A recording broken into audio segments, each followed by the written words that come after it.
ಇಂದು doctor Manmohan Singh Bengaluru city ವಿಶ್ವವಿದ್ಯಾಲಯದಲ್ಲಿ ನಡೆದ V-tech 2026 ಸಮಾವೇಶ ವಿಶ್ವದ ಗಮನ ಸೆಳೆಯಿತು. ನೀರು, ಶಕ್ತಿ, ಪರಿಸರ, ಆರೋಗ್ಯ ಸಂರಕ್ಷಣೆ ಕುರಿತು ಜಾಗೃತಿ ಮೂಡಿಸುವ ತಾಂತ್ರಿಕ ಸಮಾವೇಶದಲ್ಲಿ 34 ರಾಷ್ಟ್ರಗಳ ವಿಜ್ಞಾನಿಗಳು ಹಾಗೂ ತಜ್ಞರು ಭಾಗವಹಿಸಿದರು. ಈ ಕುರಿತು ವಿಶೇಷ ವರದಿ ನಿಮ್ಮ ಮುಂದೆ.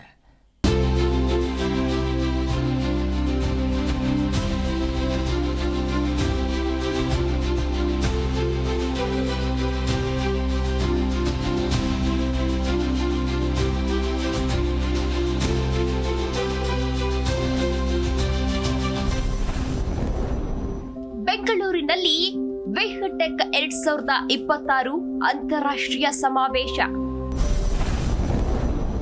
ನೀರು, ಪರಿಸರ, ಆರೋಗ್ಯ ಸಂರಕ್ಷಣೆ ಕುರಿತು ತಜ್ಞರಿಂದ ಮಂಥನ. ಅಮೆರಿಕ, ಜಪಾನ್ ಸೇರಿದಂತೆ 34 ರಾಷ್ಟ್ರಗಳ ವಿಜ್ಞಾನಿಗಳು ಭಾಗಿ. ಬೆಂಗಳೂರು ಸಿಟಿ ಯೂನಿವರ್ಸಿಟಿಯ ವಿವಿಯ ಸಿಂಡಿಕೇಟ್ ಸದಸ್ಯ ಪ್ರೊಫೆಸರ್ ಡಾಕ್ಟರ್ ವಿ.ಆರ್. ಸುಪ್ರೀತ್ ನೇತೃತ್ವದಲ್ಲಿ ನಡೆಯುತ್ತಿರುವಂತಹ ಐತಿಹಾಸಿಕ ವಿ-ಟೆಕ್ ಸಮಾವೇಶಕ್ಕೆ ಇಂದು ಚಾಲನೆ ನೀಡಲಾಯಿತು. ಇದೇ ವೇಳೆ ವಿದ್ಯಾರ್ಥಿಗಳು ಸಂಶೋಧನೆ ನಡೆಸಲು ಸಹಾಯವಾಗುವ ಅತ್ಯಾಧುನಿಕ ಇನ್ಕ್ಯುಬೇಟರ್ಗೆ ಚಾಲನೆ ನೀಡಲಾಯಿತು. ಐಐಎಸ್ಸಿ ನೆರವಿನೊಂದಿಗೆ ಕಾರ್ಯನಿರ್ವಹಿಸುವ ಇನ್ಕ್ಯುಬೇಟರ್ ಹೊಸ ಸ್ಟಾರ್ಟ್ಅಪ್ ಹಾಗೂ ಸಂಶೋಧನೆಗಳಿಗೆ ನೆರವಾಗಲಿದೆ. ಸಮಾವೇಶದಲ್ಲಿ ಅಮೆರಿಕದ ಚಿಕಾಗೋ, ಜಪಾನ್ ಸೇರಿದಂತೆ 34 ದೇಶಗಳ ವಿಜ್ಞಾನಿಗಳು ಭಾಗಿಯಾಗಿದ್ದರು. ಮಾಜಿ ಶಾಸಕ ವೈ.ಎ. ನಾರಾಯಣಸ್ವಾಮಿ, ವಿವಿ ಕುಲಪತಿ ಆರ್. ರಮೇಶ್, ಎಐಸಿಟಿಇ ಮಾಜಿ ಚೇರ್ಮನ್ ಡಾಕ್ಟರ್ ಸೀತಾರಾಮ್ ಸೇರಿದಂತೆ ವಿದೇಶಗಳಿಂದ ಆಗಮಿಸಿದ್ದ ವಿಜ್ಞಾನಿಗಳು ಸಮಾವೇಶಕ್ಕೆ ಚಾಲನೆ ನೀಡಿದರು.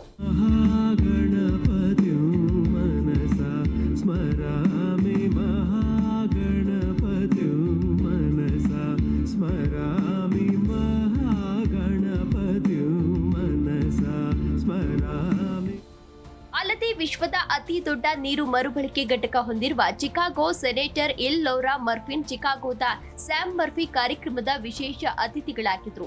ಇನ್ನು ಇದೇ ವೇಳೆ ಸಮಾವೇಶದಲ್ಲಿ ಸಿಂಡಿಕೇಟ್ ಸದಸ್ಯ ಹಾಗೂ ಕಾರ್ಯಕ್ರಮದ ಉಸ್ತುವಾರಿ ಡಾಕ್ಟರ್ ಸುಪ್ರೀತ್ ಮಾತನಾಡಿ, ಐತಿಹಾಸಿಕ ಅಂತಾರಾಷ್ಟ್ರೀಯ ಸಮಾವೇಶದಲ್ಲಿ ನೀರು ಉಳಿತಾಯ ಹಾಗೂ ಮರುಬಳಕೆ ಕುರಿತು ವಿಜ್ಞಾನಿಗಳು ಮಂಡಿಸಲಿರುವ ಅಭಿಪ್ರಾಯಗಳನ್ನು ಒಗ್ಗೂಡಿಸಲಾಗುವುದು. ವಿಜ್ಞಾನಿಗಳ ಅಭಿಪ್ರಾಯ ಸಲಹೆಗಳನ್ನು ಸಮಾವೇಶದ ನಂತರ ಸರ್ಕಾರಕ್ಕೆ ಸಲ್ಲಿಸಲಾಗುವುದು ಎಂದು ತಿಳಿಸಿದರು. Students should not be job seekers, they should be job givers. ಆ ಥರ ಆಗುವಂಥ ಸಂದರ್ಭ ಬೇಕಂದರೆ ಯೂನಿವರ್ಸಿಟಿಗಳಲ್ಲೇ ಅವರ we have to catch them young. ಅವರು ಚಿಕ್ಕವರಾಗಿದ್ದಾಗಲೇ ಯೂನಿವರ್ಸಿಟಿಯಲ್ಲಿ ಓದೋಂಥ ಸಂದರ್ಭದಲ್ಲೇ ಅವರಿಗೆ ಒಂದು ಆವಿಷ್ಕಾರದ ಬಗ್ಗೆ, ಹೊಸ ಹೊಸ ಆವಿಷ್ಕಾರಗಳ ಬಗ್ಗೆ ಅವರಿಗೆ ಅರಿವು ಮೂಡಿಸಬೇಕು. ಮತ್ತು ಅವ್ರದ್ದೇನೋ ಒಂದು ಐಡಿಯಾಸ್ ಇರುತ್ತೆ. ಆ ಐಡಿಯಾಸನ್ನು ಹೇಗೆ ಸಾಕಾರಗೊಳಿಸೋದು ಅನ್ನುವಾಗ ಒಂದು ಇನ್ಕ್ಯುಬೇಷನ್ ಸೆಂಟ್ರು ಯೂನಿವರ್ಸಿಟಿಗಳು ಬೇಕಾಗಿತ್ತು. ಸಮಾವೇಶದ ಟೆಕ್ನಿಕಲ್ ಅಧ್ಯಕ್ಷ ಮಾಜಿ ಶಾಸಕ ಡಾಕ್ಟರ್ ವೈ.ಎ. ನಾರಾಯಣಸ್ವಾಮಿ ಮಾತನಾಡಿ, ನೀರನ್ನ ತುಪ್ಪದಂತೆ ಬಳಸಬೇಕು, ನೀರನ್ನ ಜೇನಿನಂತೆ ಸವಿಯಬೇಕು. ಇವತ್ತು ಬೆಂಗಳೂರು ಪ್ರತಿ ವರ್ಷ ಮಳೆಗಾಲದಲ್ಲಿ ಪ್ರವಾಹ, ಬೇಸಿಗೆ ನೀರಿಲ್ಲದೆ ಬರಗಾಲ ಅನುಭವಿಸುತ್ತಿದ್ದೇವೆ. ನೀರಿನ ಸಂರಕ್ಷಣೆಗೆ ಪ್ರತಿಯೊಬ್ಬರು ಬದ್ಧರಾಗಿರಬೇಕು. ಬೆಂಗಳೂರು ಯೂನಿವರ್ಸಿಟಿಯ ವಿವಿಯ ಸಿಂಡಿಕೇಟ್ ಸದಸ್ಯ ಪ್ರೊಫೆಸರ್ ಡಾಕ್ಟರ್ ಸುಪ್ರೀತ್ ಹಾಗೂ ಕುಲಸಚಿವ ರಮೇಶ್ ಅವರ ತಂಡ ಐತಿಹಾಸಿಕ ಕೆಲಸ ಮಾಡುತ್ತಿದೆ ಎಂದು ಶ್ಲಾಘಿಸಿದರು. Very big scientists from what's called Chicago, Florida, Saudi Arabia, Michigan, all over across the world. They are dedicated their life to improve living standards of the human being on the earth. That's what that they are doing. They are not they are working like a selfless saints. I can call them saints, not scientists.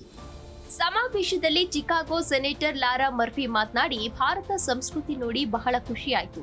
ನಾವು ನೀರು ಬಳಕೆ ಉಳಿತಾಯದ ಬಗ್ಗೆ ನಮ್ಮ ಯೋಜನೆಗಳನ್ನು ಹಂಚಿಕೊಳ್ಳುತ್ತೇವೆ. ನೀರು ಉಳಿತಾಯದ ಕುರಿತು ಸಮಾವೇಶದ ಮೂಲಕ ಹಲವು ಪ್ಲಾನ್ಗಳನ್ನು ಪರಸ್ಪರ ಹಂಚಿಕೊಳ್ಳಲು ಸಹಕಾರಿಯಾಗಿದೆ ಎಂದು ಸಂತಸ ವ್ಯಕ್ತಪಡಿಸಿದ್ದಾರೆ.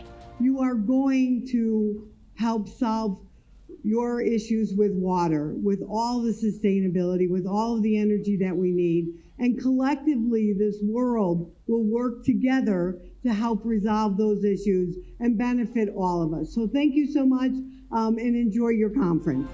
ಇನ್ನು ಇದೇ ವೇಳೆ ನೀರಿನ ಸಂರಕ್ಷಣೆ ಹಾಗೂ ಮರುಬಳಕೆ ಕುರಿತು ಪ್ರಾತ್ಯಕ್ಷಿಕೆ ನೀಡುವ ಐಐಎಸ್ಸಿಯ zero waste society of India ಮಳಿಗೆಗಳು ವಿದ್ಯಾರ್ಥಿಗಳ ಗಮನ ಸೆಳೆಯಿತು.